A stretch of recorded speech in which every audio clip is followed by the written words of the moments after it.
मेरी क्रिसमस दोस्तों। नमस्कार। मैं राकेश रेजा एक बार फिर हाजिर हूँ आपके लिए बाजार पे राय का एक और नया एपिसोड लेकर, और आपका इस एपिसोड में बहुत बहुत स्वागत है। नया साल शुरू होने जा रहा है और पिछले साल में हम लोग ने बहुत अच्छा एक मार्केट का हाल देखा।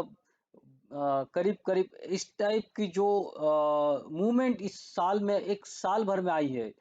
मैंने पिछले साल 3 नवंबर को मेरा एक मैसेज किया था सारे मेरे ग्रुप्स में कि यहाँ से मैं बहुत बहुत बुलिश हूँ और बिंदास बाय कीजिए।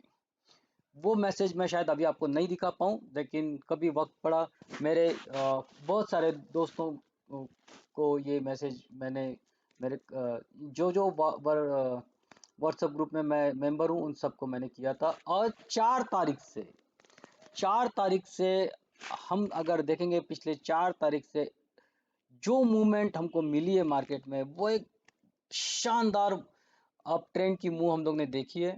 और शायद इतना बढ़िया साल पहले कभी नहीं रहा होगा जो इस बार हमने देखा। अब हमारे पास में एक नया साल है। पिछले कुछ दिनों से मार्केट में हम लोग ने एक बहुत बड़ी गिरावट देखी है और सबके मन में शंका है कि क्या होने वाला है। और इन सारे शंकाओं का भी जवाब मेरे इस एपिसोड में होगा।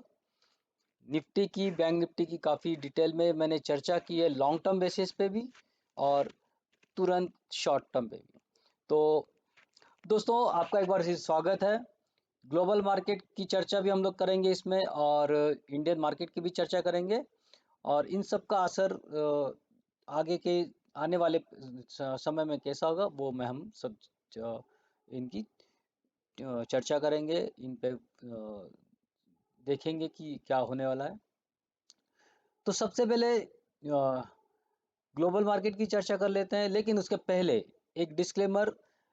मैं सेबी रजिस्टर्ड या किसी भी टाइप से किसी बड़े इंस्टीट्यूट का या कोई मान्यता प्राप्त एडवाइज़र एनालिस्ट नहीं हूँ। जो कुछ मैं यहाँ आपको बताने जा रहा हूँ ये केवल एजुकेशन पर्पज से है। आपको एक मार्केट को समझाने के हिसाब से है। डिसीजन क्या लेना है ये आपका अपना होगा। यहाँ जो भी मैं आपको बता रहा हूँ वो केवल एक दिशा निर्देश है। मैं आपको किसी भी टाइप का रिकमेंडेशन नहीं दे रहा हूँ। आप जो भी डिसीजन लेंगे आपका अपना होगा, क्योंकि मार्केट में निवेश करना एक रिस्क होती है, और इस रिस्क को समझने की जिसमें क्षमता है वो ही इन बातों को समझे।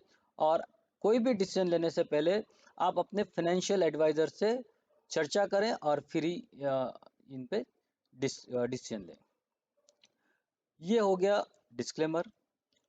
हमेशा की तरह दूसरी बात जो मैं करता हूँ वो ये है कि ये वीडियो अगर आपको पसंद आता है तो आप इसको लाइक करें, कमेंट करें और लोगों के साथ में शेयर करें। अगर आपको पसंद नहीं भी आता है तो डिसलाइक भी करें, कोई प्रॉब्लम नहीं है, लेकिन डिसलाइक कमेंट्स के साथ में करें, ताकि मुझे ये जानकारी हो सके कि आपको क्या चीज़ है जो आपको पसंद नहीं आ रही है और क्या हम लोग उसमें सुधार कर सकते हैं।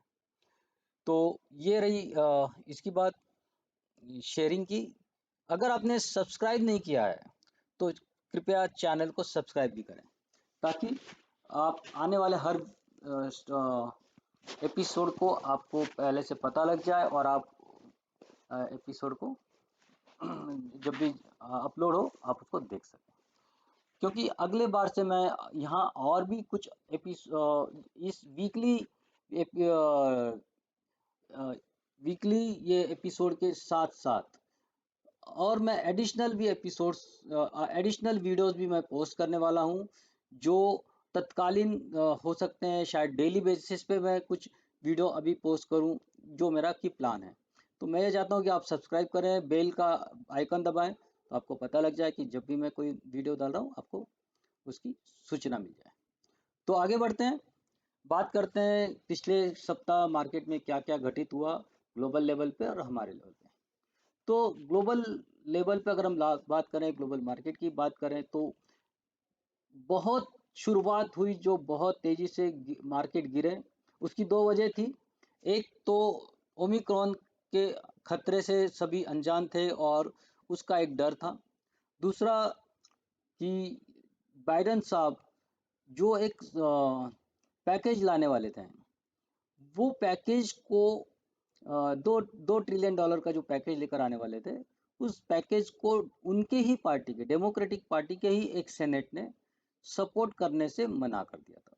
और इसलिए उनका ये पैकेज मतलब उसको अगर वो संसद में पारित नहीं होता तो एक कठिनाई हो जाती सरकार के लिए।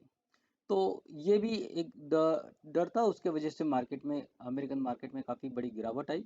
और स्वाभाविक है, वहाँ जो गिरावट आती है उसका असर बाकी सारे मार्केट में दिखता है। लेकिन ये दोनों ही जो समस्याएं थी, दोनों ही इश्यूज थे, वो सॉल्व होते हुए नजर आए। ओमिक्रॉन का लोगों को ये पता लगा कि शायद ये इतना खतरनाक नहीं है, और ना ही इसके जो अ, परिणाम है वो कई खतरनाक हैं। तो वहाँ एक राहत की सांस लोगों ने ली। और साथ ही बाइडेन साहब के जो सीनेटर उनको अपोज कर रहे थे, उनसे कुछ बात बनती हुई दिखी। शायद 2 ट्रिलियन की जगह कुछ कम का पैकेज आए, लेकिन ये जो है इशू, मसला जो है वो सॉल्व होते हुए दिखा। और जैसे ही ये चीज़ हुई, अमेरिकन मार्केट में तुरंत एक बड़ी अपमूव आई, और मार्केट ने वापस से एक ऑलमोस्ट अपने सप्ताह के ऊंचाइयों पर वो बंद हुए। चाहे वो नास्डाक हो, चाहे वो डाउ हो, या और भी दूसरे जो S&P 500 हो, सारे अपने अच्छे लेवल पर बंद हुए। सेम चीज जो अगर हम लोग देखेंगे तो यूकी का फुटसी है, वो अपने ऑल टाइम हाई पर बंद हुआ। और डैक्स और बाकी यूरोपियन मार्केट भी ऊपर के लेवल पर ही बंद हुए। चाइना हमने देखा कि ठीक है, मतलब अगर हम लोग ग्लोबल मार्केट की बात करें तो वहाँ सारी चिंताएं खत्म होते हुए नजर आई, और लोगों ने नए ऊंचाइयों की तरफ मार्केट को पहुंचाया। भारत में लेकिन थोड़ा सा डिफरेंट है। भारत में शुरुआत डेफिनेटली बुरी हुई, काफ़ी नीचे गए हम लोग। मैंने लास्ट वीक में जो लेवल दिया था, सेकंड लेवल दिया था 16,360 का, करीब करीब उस लेवल तक जाकर मंडे उस लेवल तक गया, और फिर वहां से रिकवरी आई। तो उस दिन करीब करीब 16,400 के आसपास तक मार्केट गया। तो मेरा वो अंदाज करीब करीब सही हुआ, और फिर वहाँ से मार्केट ने अच्छी रिकवरी दी, वापस 17,000 के ऊपर भी गया। लेकिन फ्राइडे के दिन हमने उसमें वापस से गिरावट देखी। तो अभी हम शायद उस चिंताओं से मुक्त नहीं हुए हैं, चिंताएं अभी हमारे लिए बनी हुई हैं।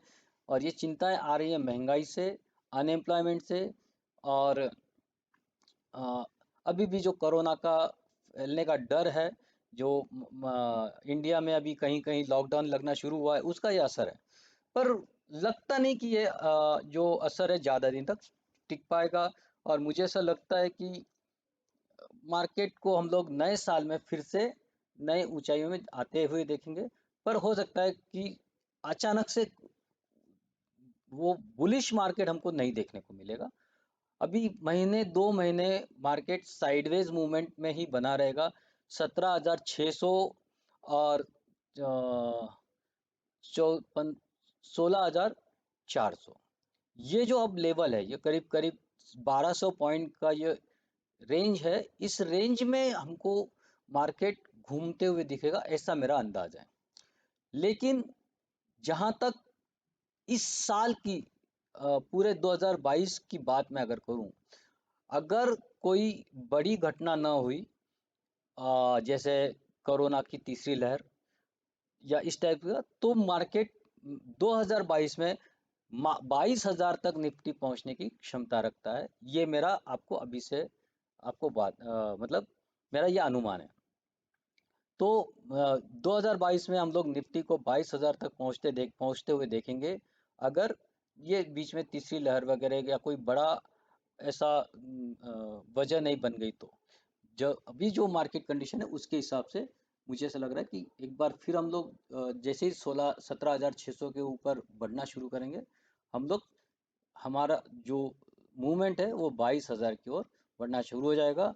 और ये करीब करीब मुझे ऐसा लगता है कि अगले दिवाली के पहले ही ये लेवल आ जाना चाहिए। ये रहा निफ्टी का। बैंक निफ्टी शायद थोड़ा सुस्त रहेगा, बैंक निफ्टी शायद उतनी तेजी से ना भागे, लेकिन फिर भी 45,000 का मेरा अपना अनुमान है। निफ्टी जब 22,000 पहुंचेगा, बैंक निफ्टी भी 45,000 के लक्ष्य को पार कर सकता है। तो ये मेरी निफ्टी और बैंक निफ्टी पर अगले साल तक के लिए राय है। और इसलिए मैं आपसे एक बात कहूंगा कि बिल्कुल डरे नहीं, अपने पोजीशन को संभाल के रखें।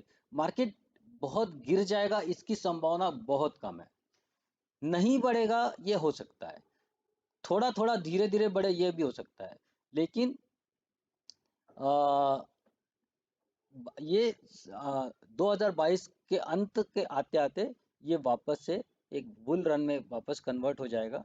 जैसी सारी समस्याएं धीरे धीरे, महंगाई और ये इसके ऊपर कब्जा होएगा, ये अ, हमको आते हुए दिखेगा। तो ये है मेरी अगले साल तक के लिए राय।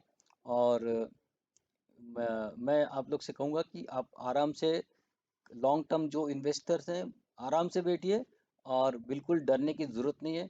हाँ, अगर मार्केट, देखो मार्केट कभी भी कुछ भी हो सकता है, कोई भी नई संकट आ सकती है, कोरोना आया था हमको नहीं पता था, लेकिन ऐसी चीज़ें आती रहेंगी। और अगर ऐसे आती हैं तो हो सकता है कि जो मेरा अनुमान था 15,900 का मेरा अनुमान था, ये वहाँ तक पहुँचे भी नहीं, और हो सकता है वो टूट के वापस 14,500 600 का भी मेरा जो दूसरा अनुमान वहाँ तक भी आ सकता है। लेकिन ये डिपेंड करता है क्या कोरोना की तीसरी लहर जैसी कोई चीज़ आने वाली है या नहीं।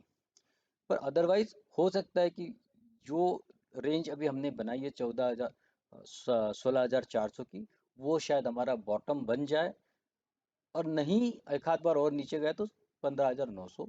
इससे ज़्यादा नीचे जाने की संभावना मुझे नहीं नज़र आती है, और मार्केट फिर अपना ऊपर की चाल चलने के लिए तैयार है। तो दोस्तों, ये था मेरा इस अनुमान। चार्ट क्या बोल रहे हैं, चार्ट पे भी मैं आपको समझाना चाहूँगा कि चार्ट क्या बता रहे हैं, और आपको वहाँ थोड़ा बेहतर चीज़ें समझ में आएंगी। तो देखते हैं चार्ट क्या कह रहे हैं। तो दोस्तों देखते हैं कि चार्ट क्या कह रहे हैं। चार्ट में अगर हम लोग ये देखते हैं कि लास्ट वीक में हम लोग डाउ जोन्स से शुरू करते हैं, तो डाउ जोन्स अपने वीकली हाई के ऊपर बंद हुआ है ऑलमोस्ट। तो जो गिरावट हम लोग ने पहले 2 दिन देखी अ, सप्ताह के पहले, उसकी दो वजह थी। एक तो एक ओमिक्रॉन का डर, और दूसरा डर था कि जो पैकेज बिडेन लेकर आने वाले थे, उसको उनके ही एक सांसद ने, सीनेट ने सपोर्ट करने से मना कर दिया था, और वो एक चिंता का विषय थी जो कि बाद में सॉल्व होते हुए नजर आई। तो वो दो वजह से मार्केट गिरा।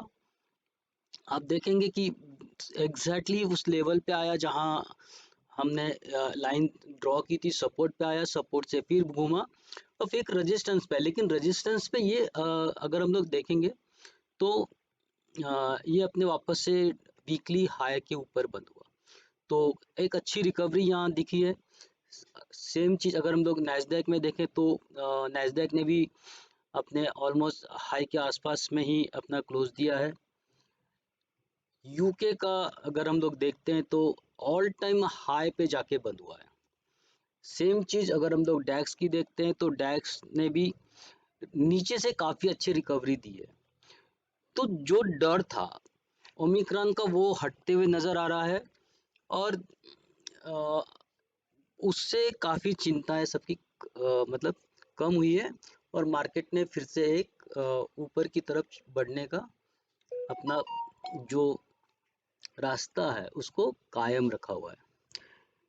हांगकांग हमेशा की तरह डाउनवर्ड साइड में ही है, और इससे मैं कोई रिकवरी नहीं मानूंगा फिलहाल के लिए। वो अपना डाउनवर्ड साइड में, क्योंकि ये उनकी अपनी समस्याएं चल रही है राजनीतिक कारणों से या जिस कारणों से भी।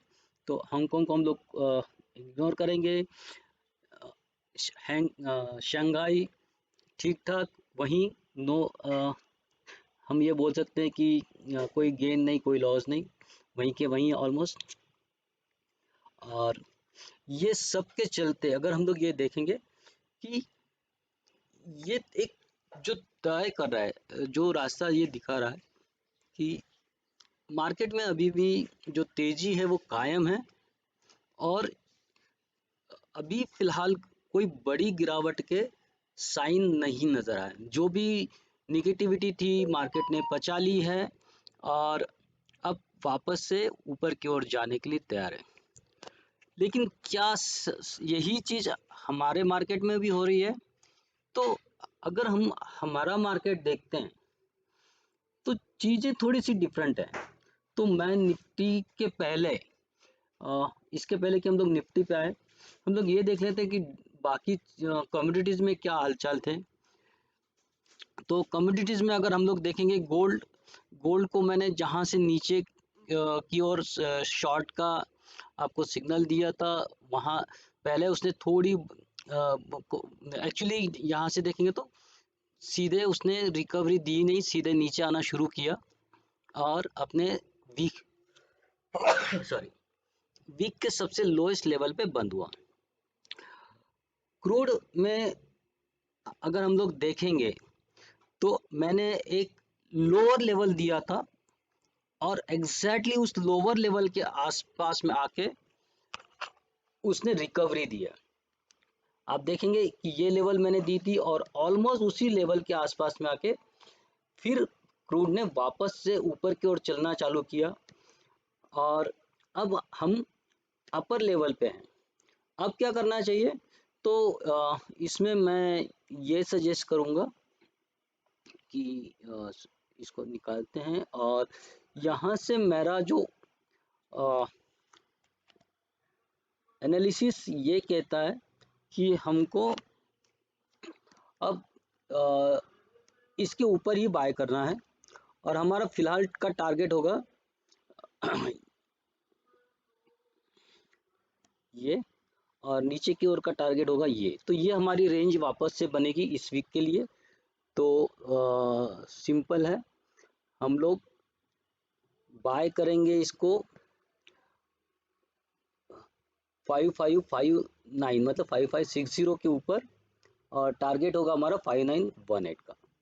नीचे की ओर हमारी जो रेंज रहेगी वो है 5450 के नीचे हम लोग शॉर्ट करेंगे और टारगेट होगा हमारा 5054। तो 400 पॉइंट नीचे 400 पॉइंट ऊपर के हमारे टारगेट आ रहे हैं, बीच में हमको कुछ करना नहीं है, राइट। तो ये रहा हमारा क्रूड। क्रूड को इस और डॉलर को हमको इस टाइप से देखना पड़ेगा कि डॉलर जब गिरता है तो ये हमारे फेवर में हो जाता है। तो डॉलर का गिरना ये एक अच्छी बात थी। और यहाँ से अगर हम लोग देखेंगे तो नई जो लेवल्स आएंगे वो रहेंगे हमारे लिए। अब हमको अ, इस वीक में जहाँ तक मेरा जो अंदाज है वो एक साइडवेज वीक रहेगा। वो इसलिए भी क्योंकि एफ आई एस कोई अमेरिकन मार्केट्स में कोई खास ट्रेडिंग होगा नहीं क्रिसमस के चलते। तो रेंज मेरी ये रहेगी और प्रोबेबली मुझे ऐसा लगता है कि 75 और 76 के बीच में या इसके नीचे थोड़ा सा ये लेवल मेरी बन सकती है। इसी लेवल में ही आपको डॉलर प्ले करते नज़र आएगा। तो ये मेरी रेंज है और आप इस रेंज में जो भी करना चाहे मैं आपको कहूँगा कि यहाँ 74 का नीचे का 74 75 का नीचे का लेवल और 75 66 का अपर लेवल, ये ऑलमोस्ट 90 पैसे की जो रेंज है डॉलर आपको इसी के बीच में प्ले करते दिखेगा। ये सब मेरा अपना एनालिसिस है। क्रूड का मैंने आपको बता दिया। गोल्ड ने छोटी सी एक रिकवरी दी थी लेकिन पिछले वीक में उसने फिर जैसे ही मार्केट में तेजी आई गोल्ड फिर अपने नीचे की ओर चला गया। और मैंने आपको बताया भी था कि इसके नीचे आपको शॉर्ट करना है 48515 के नीचे और टारगेट दिया था 4799। ऑलमोस्ट टारगेट हमारे हिट हुए हैं। अब हम लोग अगर देखते हैं सिल्वर, सिल्वर ने भी लास्ट में अच्छी रिकवरी दी है। सिल्वर मार्केट के साथ में कई बार चलता है, उसने नीचे के फर्स्ट लेवल अचीव किया और वहाँ से घूम गया और फिर वापस से अपने नो ट्रेड जोन में है।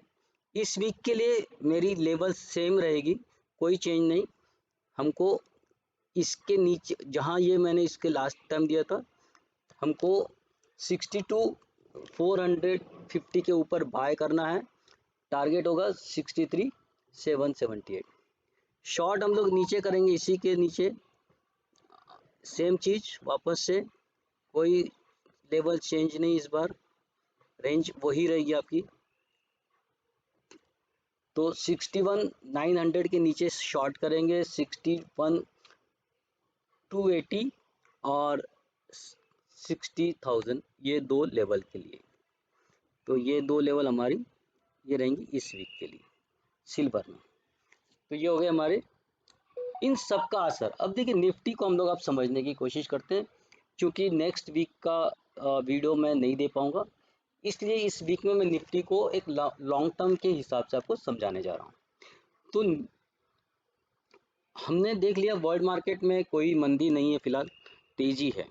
लेकिन वर्ल्ड मार्केट की मंदी हमारे लिए तेजी, हमारे लिए भी तेजी बने इसकी कोई गारंटी नहीं है। वो उसकी वजह अलग अलग है, हमारे प्रॉब्लम्स अलग है, उनके प्रॉब्लम्स अलग है। वहाँ जब तेजी होती है तो क्रूड महंगा होता है, क्रूड अगर महंगा होता है तो हमें परेशानी होती है। वहाँ एम्प्लॉयमेंट अमेरिका में अपने हाईएस्ट लेवल पे है, अनएम्प्लॉयमेंट रेट लोएस्ट लेवल पे है, हमारे यहाँ अनएम्प्लॉयमेंट हाईएस्ट लेवल पे है। उनकी महंगाई हाईएस्ट लेवल पे है, लेकिन क्योंकि वहाँ नौकरियाँ और लोगों के पास में पैसा आया है, इसलिए वहाँ महंगाई बढ़ी हुई है। तो महंगाई बढ़ी है, लेकिन उसके साथ में उसको कोप अप करने के लिए लोगों के पास में पैसा है। हमारे यहाँ महंगाई बढ़ी है लेकिन जॉब घटे हैं। नवंबर में काफ़ी सारे करीब करीब 60 लाख रोजगार, 60 मिलियन रोजगार, सॉरी 60 लाख रोजगार कम हुए हैं। तो हमारे यहाँ नौकरियां घट रही है और महंगाई बढ़ रही है, ये काफ़ी दुविधा वाली स्थिति है। और इसलिए ये कहना थोड़ा मुश्किल है कि इससे जब तक हम लोग मुश्किल में से बाहर नहीं निकलते, हम सब कुछ ठीक ठाक है, ये ऐसा मैं नहीं कहूँगा। लेकिन तो इस वीक के लिए जो मेरा अनुमान है, इस वीक के लिए वो रहेगा, मैं बेसिकली 17,144, ओके 17,150, उसके ऊपर ही मैं अब बाय करूँगा। और मेरा इमीडिएट जो टारगेट होगा वो होगा 17,385। ये मेरा नेक्स्ट वीक के लिए मैक्सिमम टारगेट होगा फिलहाल, ऐसा मुझे लगता है। और क्योंकि मार्केट इस बार थोड़ा सा वॉल्यूम लो होने की वजह से बहुत ज़्यादा उठापटक मैं देख नहीं रहा हूँ। नीचे की अगर ये चलता है 16,950 15 से अगर फिर गिरता है तो फिर ये पिछले लेवल को, फिर पिछले लो को ये टच कर सकता है। अभी देखिए लास्ट वीक में मैंने आपको ये लेवल दिया था 16,350 60 का, और हम लोग ऑलमोस्ट उसके आसपास में जाके ही घूम के वापस गए। तो ये जो लेवल मैंने लास्ट वीक की दी थी वो वहाँ ही मैं ऑलमोस्ट ये आया, और हम लोग ने जो मेरा फाइनल लेवल था वहाँ से थोड़ा ही हम लोग दूर रहे, और अब ये मुड़ गया है।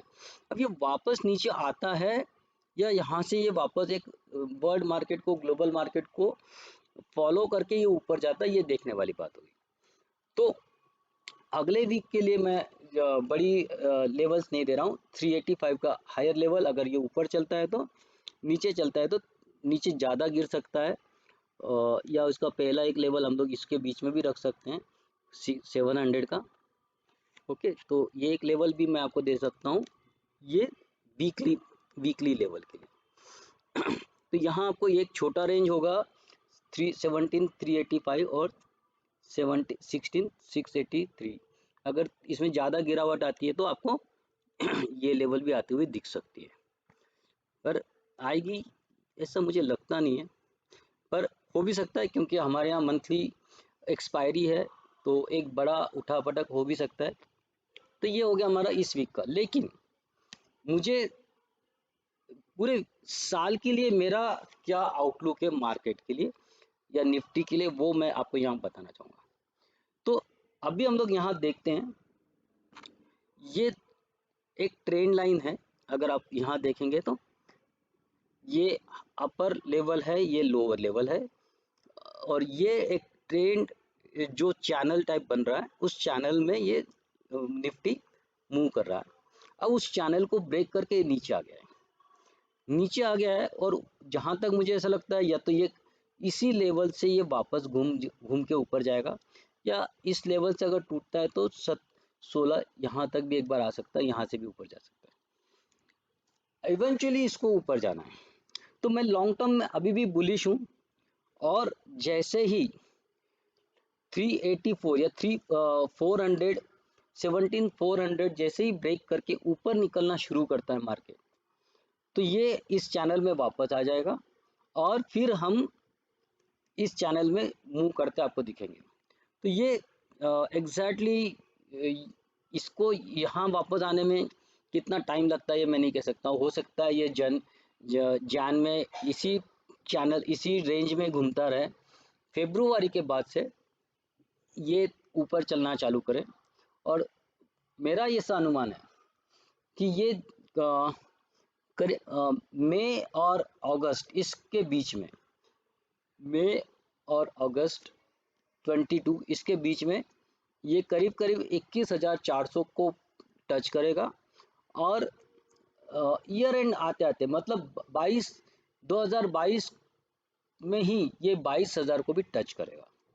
ये मेरा ये एनालिसिस है। और क्योंकि जो परेशानियां हैं, जो प्रॉब्लम्स हैं, वो मुझे ये तो नहीं लगता कि अनएम्प्लॉयमेंट बहुत जल्दी ख़त्म हो जाएगा, लेकिन महंगाई पे जो थोड़ा काबू आ सकता है, जैसे ही कुछ ये जो सप्लाई चेन का इशू है, तो सप्लाई चेन का इशू ये जो कुछ है वो कम होते हैं। और कुछ ऐसा मुझे उम्मीद है कि ग्लोबल मार्केट का सपोर्ट, इन सारी बातों को देखते हुए ये फिर हम लोग यहाँ चल सकते हैं, ये सब मेरा अनुमान है। लेकिन जब तक ये 17,650 ये लेवल स्ट्रांगली नहीं तोड़ता है, तब तक एक नीचे का डर बना रहेगा।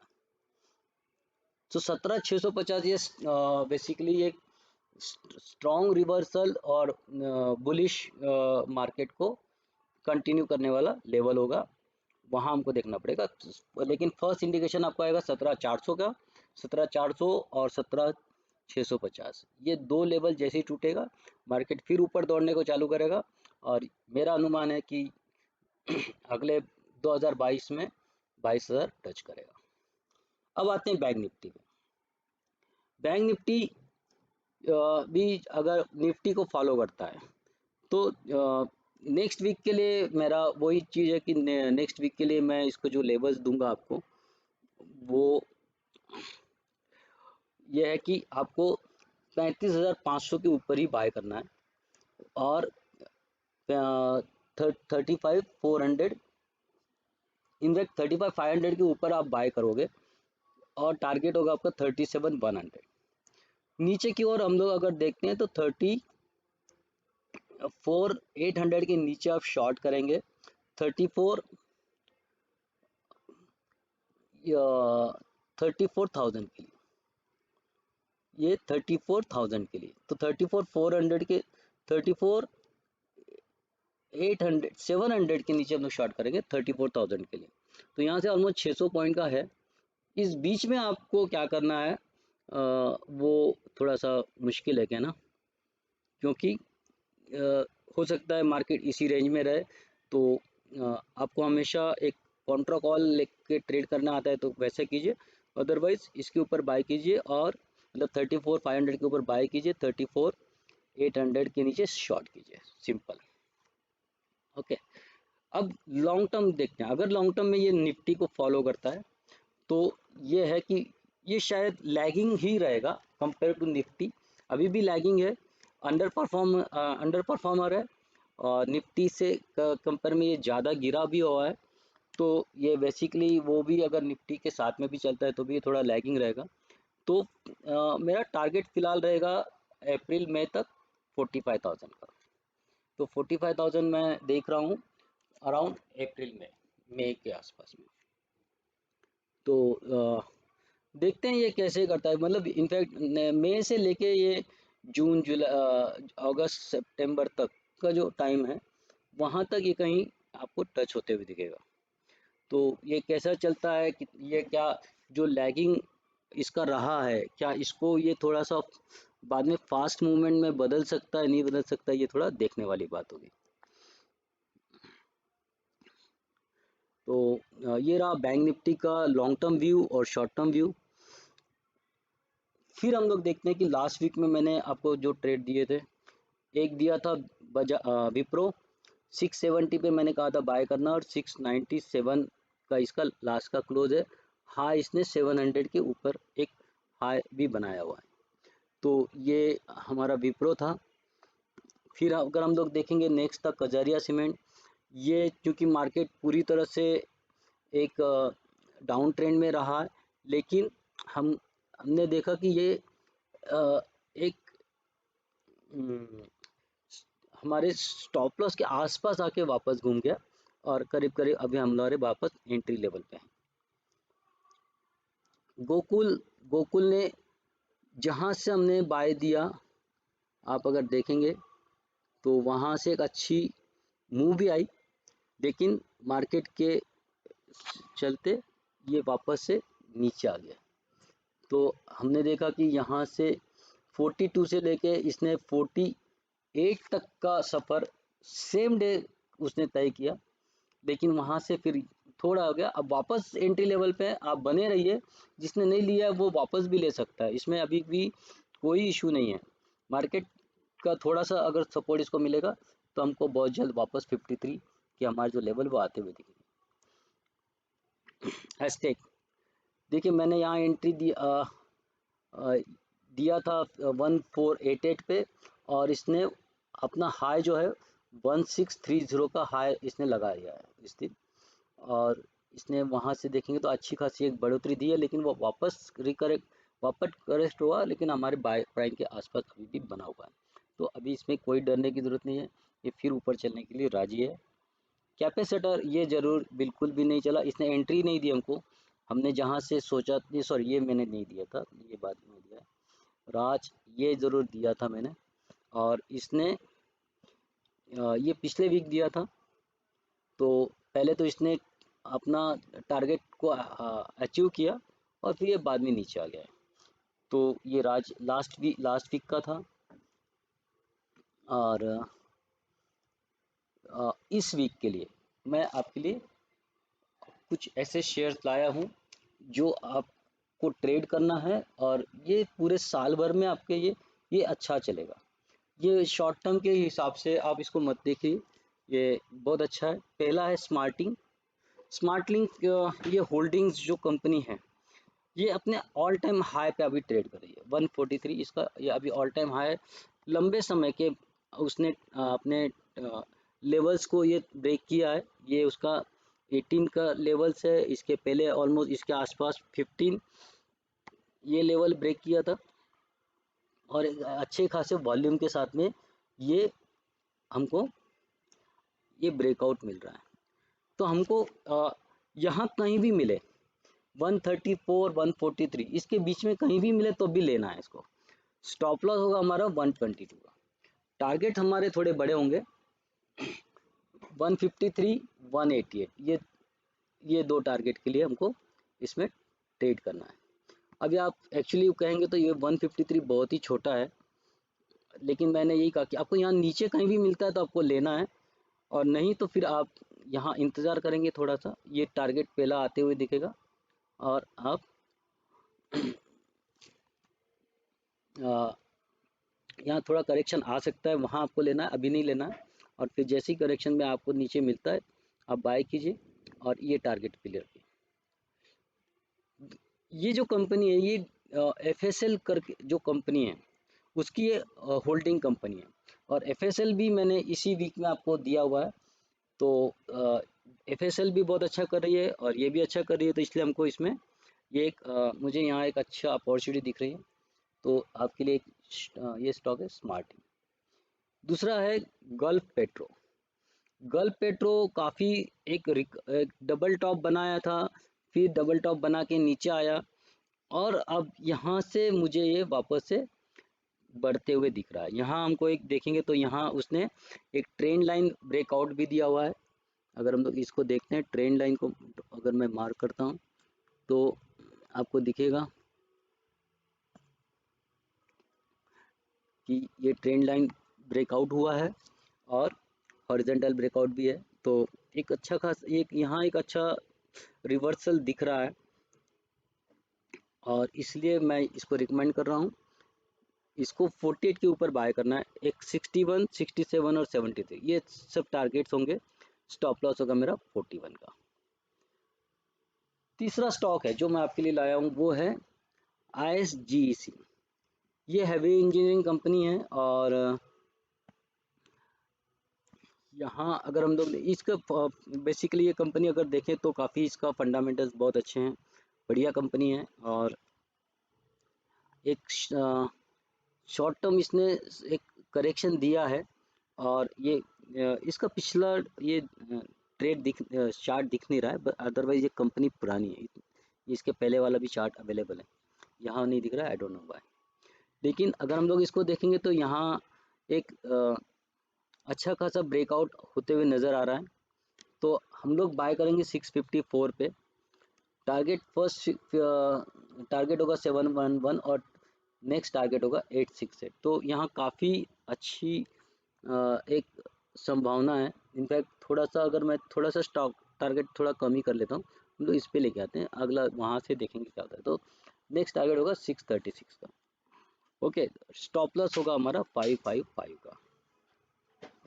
फिर नेक्स्ट स्टॉक जो है मैं आपके लिए लेकर आया हूँ वो है रोटोपम। ये भी अपने ऑलमोस्ट ऑल टाइम हाई पे ट्रेड कर रहा है। अच्छा खासा ब्रेकआउट यहाँ आते हुए दिख रहा, यहाँ ये ब्रेकआउट देते हुए दिख रहा है, अच्छा वॉल्यूम है, और अब ये नई ऊंचाइयों के लिए रेडी है। तो हमको लेना है ये 366 के ऊपर। टारगेट होगा 426, 469 और 584। स्टॉप लॉस होगा 309। इसको अब लंबे समय में जो भी यहाँ टारगेट्स दे रहा हूँ वो थोड़े पोजिशनल हैं, थोड़े लंबे समय के लिए हैं।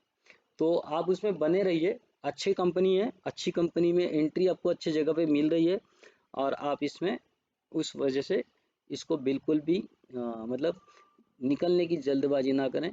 बीच बीच में थोड़ा थोड़ा प्रॉफिट बुक कर सकते हैं। फिर है रेडिको खेतान। देखो इसको मैंने बहुत पहले दिया था 791 पे। यहाँ मैंने दिया था 791 पे, और टारगेट दिया था 1200 का, है ना।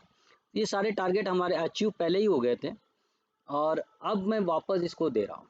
तो अब मैं जब दे रहा हूँ इसको, तो ये सारे चीज़ों को रखने से कोई मतलब नहीं, इनको हटाते हैं। और जो अब एंट्री होगी मेरी कल के लेवल में, कल का जो क्लोजिंग है वहाँ हम लोग एंट्री करेंगे। डेफिनेटली स्टॉप लॉस इतना बड़ा नहीं होगा जहाँ मैंने रखा हुआ है। स्टॉप लॉस को हम लोग थोड़ा कम करते हैं, और स्टॉप लॉस को यहाँ लेके आते हैं 20 के नीचे। ओके, तो 1198 का एंट्री होगा मेरा, और तो इसको ये करते हैं 1198 का एंट्री होगा, 98 पे एंट्री होगा, और टारगेट होंगे हमारे 1361।